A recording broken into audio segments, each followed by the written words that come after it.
조선일보 노동자들에게 처우 개선이나 임금 인상이 중요한 것처럼 그 어떤 노동자들도 마찬가지인 것이죠. 그리고 조선일보가 정말 저는 전태일 정신을 이렇게 강조하면서 민주노총을 비판하고 싶다면 사내에 있는 비정규직 문제, 나가서 한국 사회에 있는 비정규직 문제, 왜 다른 신문보다 더 지금 오늘 비정규직 기사를 하나도 다루지 않을 정도로 소극적인 것이냐라고 되묻고 싶습니다.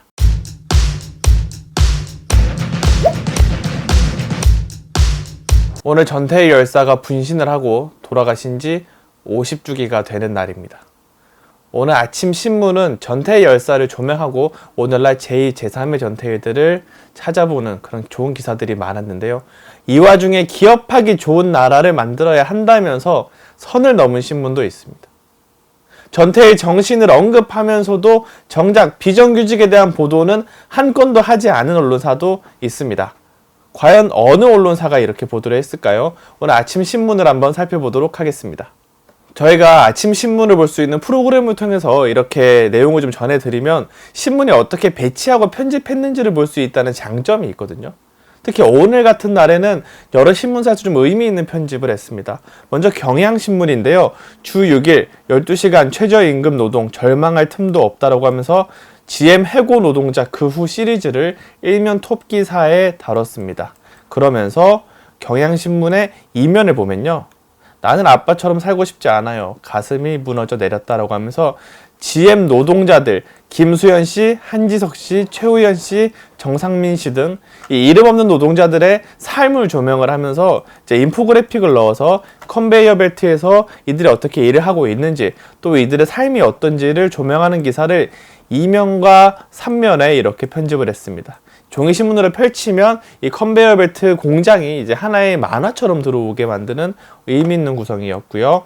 그리고 경향신문은 이어지는 4면 20년간 11번째 직장 아무리 발버둥 쳐도 내 계급은 비정규직이라고 했습니다. 이어서 다른 언론사들도 비슷한 양상을 보이는데 오늘날 전태일 정신을 얘기하면서 빼놓을 수 없는 키워드가 바로 비정규직이라는 키워드입니다. 보시면 경향신문은 1면부터 6면까지 노동 관련 기사로 신문을 꽉 채웠습니다. 다른 현안이 많았음에도 오늘만큼은 노동, 특히 사각지대에 처한 노동자들의 삶을 조명해야 된다는 의지가 돋보이는 편집이었습니다. 한겨레 역시도 일면 톱에 전태일 50주기 사람답게 살고 싶다. 오늘도 이어지는 외침이라는 기사를 통해서 전태일 열사의 동상을 보여주면서 일면 톱 기사가 시작을 합니다. 그리고 3면에 가면 현대차 사내하청 최혜령 씨 사례를 다룹니다. 이 사진이 노동단체 쪽에서 제공을 해서 많은 언론이 실었는데 이따 보여드릴 한국일보에서는 정말 일면에 강조를 하는 점이 좀 인상적이기도 했고요. 한겨레 3면에는 이런 기사가 있죠. 비정규직이 전태일이다. 그리고 4면 택배 과로사 대책 문제로 이어지는 편집을 하고 있습니다. 방금 말씀드린 한국일보 기사입니다. 전태일 열사의 동상과 얼굴에 분진이 묻은 노동자의 모습을 바로 옆에 배치를 하면서 50년 전 전태일이 지금의 이 노동자와 다르지 않다라는 모습을 보여주고 있습니다. 이분은 현대자동차 전주공장의 사내 하청 노동자인데요. 이제 분진 같은 게 많이 일어나는 환경에서는 좀 고급 마스크가 필요하거든요. 규격에 맞는. 근데 그게 아니라 규격에 맞지 않는 값싼 마스크를 제공하기 때문에 얼굴이 이렇게 일을 하고 나서는 돼버리는 거죠. 이렇게 열악한 현장에서 우리는 구의역 참사를 말했고 김용균을 말했지만 여전히 이런 노동자들이 많이도 있습니다. 이 외에도 제가 좀 인상적으로 봤던 기사들을 좀 보여드리자면 국민일보는 좀 보수적인 신문이죠. 보수적인 색채가 있는 신문인데도 이제 법 사각지대 방치된 봉제공, 근로기준법 준수 외침 허공해라고 하면서 전태일 50주기 관련 기사를 썼습니다. 서울신문과 세계일보에서도 노동 관련된 기사를 통해서 전태일 50주기를 조명하는 모습이 눈에 들어왔습니다. 반면 보수 언론에서는 전태일 50주기가 그렇게 큰 의미가 있지 않았던 것 같습니다. 조선일보는 오늘 추미애 장관의 비밀번호 자백법 논란에 대해서 전면적으로 다뤘고 부동산 규제, 바이든 이런 이슈들이 좀 이어지고 있고요. 오히려 반대로 조선일보는 노동개혁 제로 문재인 정부라고 하면서 이제 조선일보가 말하는 노동개혁이 있죠. 노동유연화, 또 52시간제 관련된 이제 계도 기간을 더 늘려달라 이런 요구들을 오히려 강조하고 있는 모습이고요. 중앙일보에서도 이제 내일 진보단체 집회가 있는데 이번에 왜 막지 않냐? 뭐 이런 식의 기사, 또 바이든 기사 이렇게 전면적으로 부각이 됐고, 동아일보에서도 바이든 관련된 기사가 가장 먼저 나와 있고 조두순 관련된 기사가 있습니다. 물론 이 언론사마다 기사를 선택하고 편집하고 배치하는 건 고유의 권한이고 고유의 정체성이긴 합니다. 하지만 오늘날 전태일 50주기, 적지 않은 언론사들이 보수적인 색채를 띈다 하더라도 이제 노동 문제에 주목하고 특히 비정규직과 같은 사각지대 노동에 주목하는 상황에서 이런 기사가 너무 소홀한 거 아닌가라는 의문이 들 수밖에 없는 것이죠. 오늘 아침 신문 보도들 중에서 이제 비정규직 이슈를 얼마나 다루고 있는지 기사를 한번 검색을 해 봤는데요. 예를 들어서 경향신문에서 오늘 11월 13일자 비정규직을 검색을 하면 기사가 이만큼 뜹니다. 사설도 있고 아까 보여드렸던 일면 기사도 있고 다양한 기사들이 이제 많이 언급이 되고 있죠. 한겨레에서 검색을 해봐도 기사가 10건 이상은 보이고요. 국민일보 이런 언론사를 검색해 보더라도 기사가 나오고 있죠. 근데 조선일보에서 비정규직 이슈를 검색을 한다. 이렇게 해보면 기사가 전혀 뜨지 않습니다. 중앙일보도 한번 해보겠습니다. 중앙일보는 이제 사설이 하나가 뜨고요. 동아일보를 검색을 해보면 역시 기사가 뜨지 않습니다. 반면에 제가 오늘 아침 신문 중에서 가장 좀 놀랐던 기사가 있는데, 경제지들은 상당히 좀 보수적이고 친기업적이죠. 반노동적인 논조를 많이 보이죠. 근데 파이낸셜 뉴스 오늘 일면은요, 몰아치는 친노동법, 기업하기 힘든 나라라는 기사가 일면의 톱 기사로 자리를 잡고 있습니다. 반기업법 된 공정경제 3법이여 실업, 해고자, 노조 가입 허용 등 ILO 협약 비준을 위한 개정안 본물, 재개 일단 호소해도 여당 마이웨이. 보수 언론의 시점에서 자신들의 기준에서 주장을 할 수는 있다고 생각을 합니다만, 전태일 50주기에 저는 이런 기사가 나와야 할까? 부각되는 게 어떤 의미일까? 라는 데서 많은 좀 의문과 문제의식이 좀 들었습니다. 조선일보에서는요, 일면에 이렇게 파이낸셜 뉴스만큼 다루지는 않았지만 오늘 조선일보는 민주노총에 대해서 기사를 쓴 게 있습니다. 요거를 한번 또 보여드리겠습니다. 오늘 조선일보 이제 칼럼이죠. 논설위원이 쓰는 칼럼인데 전태일 50주기라는 제목의 칼럼입니다. 전태일 거리를 이제 설명을 하면서 아름다운 청년 모두가 인간답게 사는 세상 노동해방 같은 글귀를 언급을 하면서 당시 전태일의 삶은 조명합니다. 여공들의 다정한 오빠였고 호주머니를 털어 풀빵을 사서 그대가 나눠 먹고 차비가 없어서 2시간을 걸어갔던 사람이었다. 전태일은 근로기준법 책을 품고 살 정도로 근로기준법에 매달렸다. 전태일의 삶을 굉장히 여러 측면에서 조명을 좀 하고 있는 글이라고 생각을 하는데, 문제는 여기서 언급되는 전태일의 사례가 어떻게 귀결되느냐인데 이렇게 나옵니다. 한국 노동계는 늘 전태일 정신을 외친다.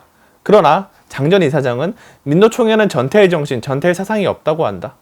전태일은 이제 여러 사람들의 노동 환경에서는 외쳤다라고 하면서 전태일이 전체 임금 노동자의 10% 대기업 귀족노조가 나머지 90%를 사실상 착취하는 요즘 세태를 보면 어떤 생각을 할지 궁금하다고 썼습니다.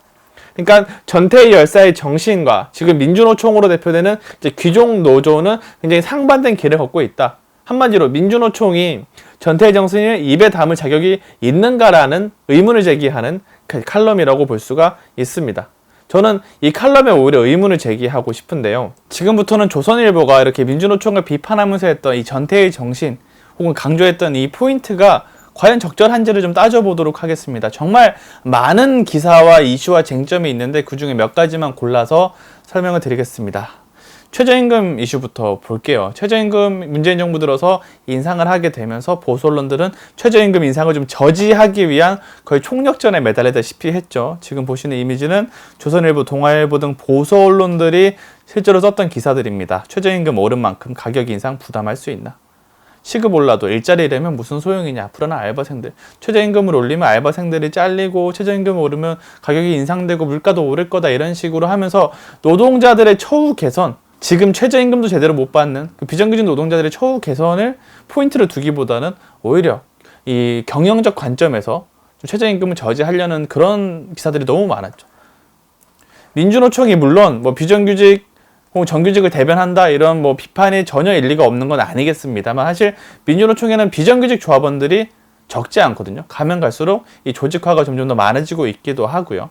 제가 개인적으로 집중적으로 취재하는 저희 미디어 업계에는 희망연대 노조에서 이제 비정규직 조직화를 많이 했습니다. SK 브로드밴드, LG U+, CJ 지금 LG 헬로비전 이런 티브로드 이런 방송업체들, 인터넷 방송업체들이 이제 정규직화가 계속 이어지고 있는데 이 과정에서도 민주노총이 상당히 큰 역할을 했거든요. 민주노총 산하의 희망연대 노조에서 사실 지금 제가 취재를 했던 사안인데 이분은 SK 브로드밴드의 정규직 노동자가 된 장현희 씨라고 합니다. 사실 이분이 정규직이 되기 전에는요. 차도 나오지 않고 안전장비도 전혀 지급이 되지 않았어요. 지금 밑에 있는 분은 이제 당시 CJ 헬로, 지금 LG 헬로의 비정규직 노동자인데요. 거의 같은 일을 하는 인터넷 설치기사, 수리기사인데 이제 차가 나오고 차가 나오지 않는 차에도 있고요. 안전장비를 보더라도 이게 SK 브로드밴드의 정규직 기사, 이게 비정규직 기사님입니다. 이런 이 안전적인 혜택, 노동적인 보다 안전 보장 이런 이슈들은 그냥 얻어지는 게 아니라 민주노총이 비정규직 조직화에 상당히 공을 들였기 때문에 얻어진 결과입니다. 이 LG 헬로에서도 지금 이렇게 안전장비 지급이 소홀했지만 이후에 계속 희망연대 노조에서 조직을 하고 싸우면서 점점 더 개선되고 있는 면이 있고요. 이런 게 한 업계만 이런 게 아니라 학교 비정규직을 포함해서 정말 다양한 분야에서 이런 게 이루어지고 있죠. 파리바게뜨 노조 이런 것도 생각이 나기도 하네요. 특히 학교 비정규직 노동자들은 정말 많은 인원들이 모여서 이제 광화문에서 집회를 하고 파업을 하기도 했었죠. 그때 대한민국의 보수 언론들은 학교 비정규직의 열악한 처우를 조명하는 게 아니라 2005개 학교 급식 중단, 빵으로 점심 때운 아이들 기사를 쓰면서 이 노동자들을, 비정규직 노동자들을 공격하는 기사를 썼었죠. 조선일보 역시도 빵으로 끼니 때운 아이들이라는 기사를 쓰기도 했습니다. 김용균 사건에 있어서도 이후에 민주노총에서 문제 해결 그리고 지금 법 개정으로까지 계속 운동을 하고 있는데 조선일보, 중앙일보, 동아일보는요. 김용균 관련 기사를 상당히 소극적으로 쓴 언론사 중에 하나였습니다. 관련해서 법을 어떻게 바꿔야 된다, 제도를 개선해야 된다 이런 내용을 다루지 않고요. 사건이 일어난 직후에 많은 언론이 문제 제기를 할 때 서울신문에서 이런 기사를 쓸 때도 조선일보, 중앙일보, 동아일보는 당시에 관련 기사를 쓰지 않거나 매우 소극적으로 보도를 하기도 했습니다. 역시 9.26 참사가 또 있었죠. 이때 조선일보는 심각한 오보를 냈었죠. 당시 바로잡습니다 기사인데 당시 조선일보는 스크린도어 수리를 하다가 이 노동자가 9.26 노동자가 전화로 통화하던 중이었다라는 오보를 냈습니다. 그러면서 이후에 사과를 하기도 했습니다만 결국 이 모든 책임은 노동자 개인의 과실로 몰아가려고 했던 상당히 악의적인 보도라는 비판을 받고 있습니다. 2015년 미디어오늘에 이런 보도를 하기도 했습니다. 1등 신문 조선일보 비정규직 비율도 1등. 주요 언론사 비정규직 비율을 보면요. 조선일보가 30%가 넘죠. 주요 언론사 중에 가장 많은데 물론 방송사의 경우에는 이제 소속된 비정규직 외에도 다양한 업체 방식의 외주를 통한 비정규직 고용을 하고 있기 때문에 좀 논외로 하더라도 일단 신문사에서 보이는 비정규직 비율은 조선일보가 가장 높습니다. 한편 조선일보 기자들은 이런 말을 하기도 했죠. 조선일보 노보에 나왔던 건데 월급에서 자존심 나온다라고 하면서 이제 월급 임금 6% 인상안에 만족하지 않는 노동자들을 조명하기도 했고요. 월급 날마다 우울하다. 임금 7.8%는 올라야 된다. 이런 조선일보 기자들의 설문조사 결과가 조선일보 노동조합에서 나오기도 했었죠. 조선일보 노동조합은 이제 민주노총이나 한국노총에 소속되지 않은 개별 기업의 노조인데요. 조선일보 노동자들은 이렇게 지금 업계 최고 대우를 받고 있음에도 불구하고 더 임금이 올라야 된다. 월급 날마다 우울하다. 월급에서 자존심 나온다. 이런 말을 하고 있죠. 그러면서 정작 다른 노동자들에 대해서는 그렇게 하고 있지 않은 거죠. 전태일에 대한 정신을 강조하는 조선일보가 제가 굳이 보여드리지는 않았지만 지금까지 친기업 논조를 띠고 노동계와 이제 경영계가 대립했을 때 경영계의 편을 들면서 기업하기 좋은 나라를 만들어야 된다. 노동이 더 유연해야 된다라고 강조한 기사는 정말 수도 없이 많습니다. 전태의 정신이 무엇일까요? 노동을 유연하게 해서 비정규직을 더 많이 양산하는 것? 아니죠. 반대로 민주노총, 물론 일부 정규직 노조가 비판받는 행위를 전혀 안 하고 있다는 건 아닙니다만 파리바게뜨 혹은 김영균 사태 이후의 대응, 학교 비정규직 투쟁 이런 사례들을 보면 비정규직 투쟁이 가장 적극적인 게 민주노총이라고 할 수도 있는 거죠. 이 포인트에서 좀 뭐랄까요, 좀 안쓰러웠던 건 어쩌면 우리가 현장에서 일하는 노동자들, 블루 컬러에 대해서는 이제 임금이 높으면 귀족이라고 칭하고 조선일보 노동자들은 연봉을 높게 받더라도 귀족이라고 부르지 않죠. 이건 어쩌면 자신들의 뭐 고학력 혹은 화이트 컬러와 블루 컬러의 차이, 이런 차이가 당연히 임금에도 나타나야 되지 않는다는 그런 생각이 좀 깃들어 있지 않을까 하는 의문도 들기도 합니다. 조선일보 노동자들에게 처우 개선이나 임금 인상이 중요한 것처럼 그 어떤 노동자들도 마찬가지인 것이죠. 그리고 조선일보가 정말 저는 전태일 정신을 이렇게 강조하면서 민주노총을 비판하고 싶다면 사내에 있는 비정규직 문제, 나가서 한국 사회에 있는 비정규직 문제 왜 다른 신문보다 더 지금 오늘 비정규직 기사를 하나도 다루지 않을 정도로 소극적인 것이냐라고 되묻고 싶습니다.